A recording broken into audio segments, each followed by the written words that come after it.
अस्सलाम वालेकुम, आप देख रहे हैं पीए न्यूज एचडी और मैं हूं आपके होस्ट सादिया बतूल। शामिल करते हैं आज की अहम खबरें। हसन रहीम का अपनी शादी की वायरल वीडियोस पर रद्द-ए-अमल सामने आ गया। उन्होंने कहा कि उनकी वालिदा ने उन्हें शादी में शोका पहनने का मशवरा दिया।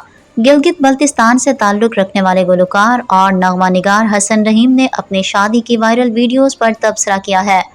गैर मुल्की मीडिया को दिए गए इंटरव्यू में हसन रहीम ने बताया कि उनकी शादी ने पूरे पाकिस्तान को गिलगित बल्तिस्तान की रिवायती शादी की झलक दिखाई। उन्होंने कहा कि उनकी वालिदा ने उन्हें शादी में शोका पहनने का मशवरा दिया, जो गिलगित बल्तिस्तान में शादी के मौके पर पहने जाने वाला एक रिवायती लिबास है और वालिद को उनके नाना से विरासत में मिला था। हसन ने मजीद कहा कि उनके रिवायती डांस की वीडियोस के वायरल होने की उन्होंने तवक्को नहीं की थी, लेकिन लोगों ने उसे बेहद पसंद किया। न्यूज स्टूडियो से अब तक के लिए इतना ही। मजीद खबरों और अपडेट्स के लिए देखते रहिए पीए न्यूज एचडी।